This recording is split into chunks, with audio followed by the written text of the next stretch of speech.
Boker Tov les filles, Shabbat Shalom, j'espère que vous êtes en pleine forme. Bezrat Hashem, aujourd'hui on va parler du chemisier. Le chemisier selon la halakha.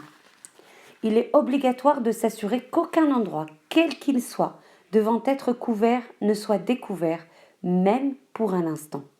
Une femme qui ne serait-ce qu'une fois brandirait le bras, sous l'effet de la colère ou d'une dispute, sans s'apercevoir que son bras serait découvert, serait considérée d'après les commentateurs du Shulchan Aruch comme transgressant la date yéhoudite et pourrait être répudiée sans l'indemnité prévue dans l'acte de mariage.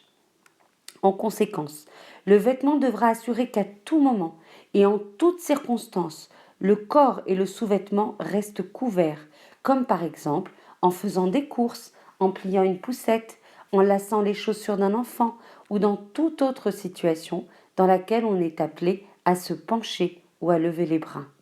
Il sera interdit de porter tout chemisier ou haut ne couvrant pas de manière parfaite en toutes circonstances. Une partie des chemises qui se vendent aujourd'hui sur le marché ne sont pas assez longues.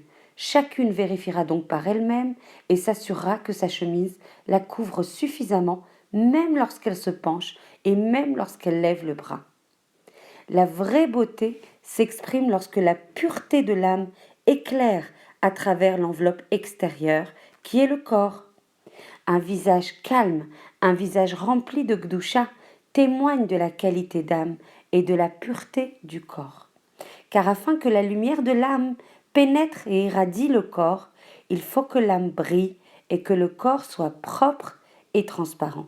Et ça, c'est tiré du livre Oz Ve'adar Levusha que je vous recommande vivement. C'est deux énormes pavés, je crois, de 300-400 pages sur la Tzniut pour vous dire à quel point c'est le socle en fait de la Avodat Hashem pour la femme. On dit que la Tzniut, c'est l'équivalent du Limud Torah pour l'homme, donc impossible de passer au travers. Et c'est vraiment explicité très très très finement au niveau des halachot et au niveau de la hashkafa. Je vous recommande vivement cet achat qui vous servira pour la vie.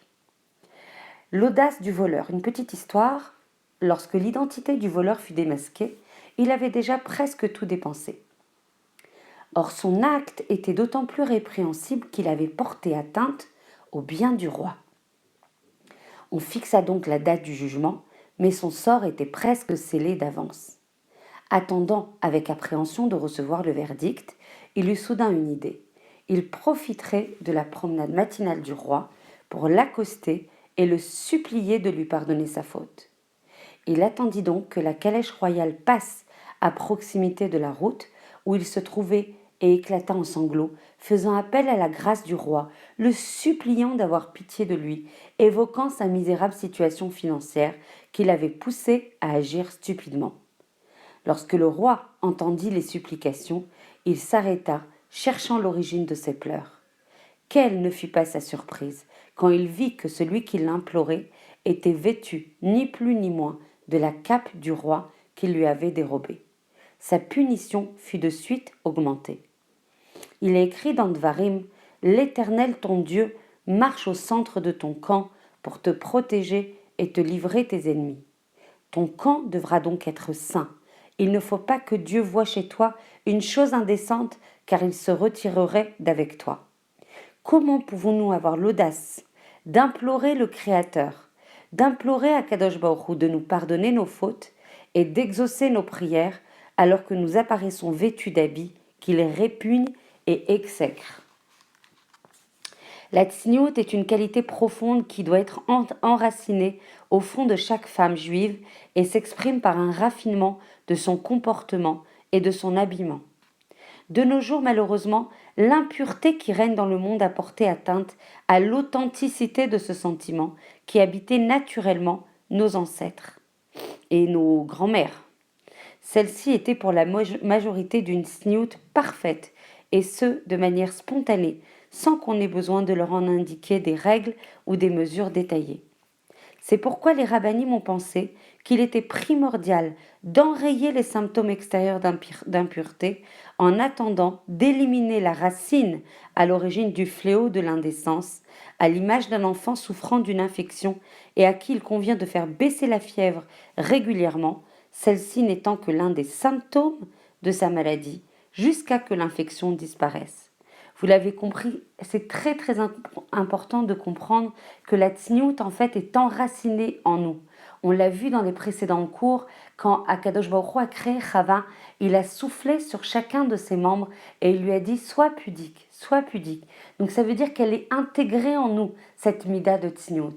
Mais du fait de la pollution extérieure, du fait de la Toum'a que nous rapportent toutes les cultures des mondes dans lesquels on a grandi, dans lesquels on a évolué, dans lesquels on continue à évoluer, même en étant en Eretz Israël, par les médias, par les Hadashot, par les magazines, etc. Donc les gens s'habillent comme les cultures en fait occidentales le font. Cette Toum'a qui pénètre en nous en fait, on doit l'enrayer avant on doit travailler en fait sur la tsniout, donc enrayer les symptômes de cette toum'a dans le levouche, alors qu'en fait à l'intérieur de nous, on est déjà des femmes qui sont kdoshot, des femmes saintes, des femmes pures, des femmes où la mida de tsniout est déjà enracinée. Donc plutôt que de traiter la racine du problème, parce que c'est très très long, parce que justement ça nous environne et c'est quelque chose qui est très ancré dans le monde, on traite d'abord par les symptômes et on travaille sur la chitsoniut, donc sur l'extériorité qui va influer forcément sur notre pnimiout, sur notre intériorité, et par là on méritera quand notre machané sera saint, Akadosh Baruch Hu pourra résider pleinement et entièrement parmi nous et on pourra jouir de sa protection et on pourra jouir de sa bienfaisance qu'il désire nous donner à tout prix, Be'ezrat Hashem. Je vous embrasse très fort. Je vous souhaite en fait à chacune de monter pas à pas dans ces halachot de Tzniut et que par ce mérite, vous sentiez une lumière d'Akadosh Baruch Hu rejaillir sur vous, une connexion, une proximité, une gdusha sur vous, votre famille et tout le clan Israël, Be'ezrat Hashem. Je vous embrasse très très fort. Tiskou les mitzvot.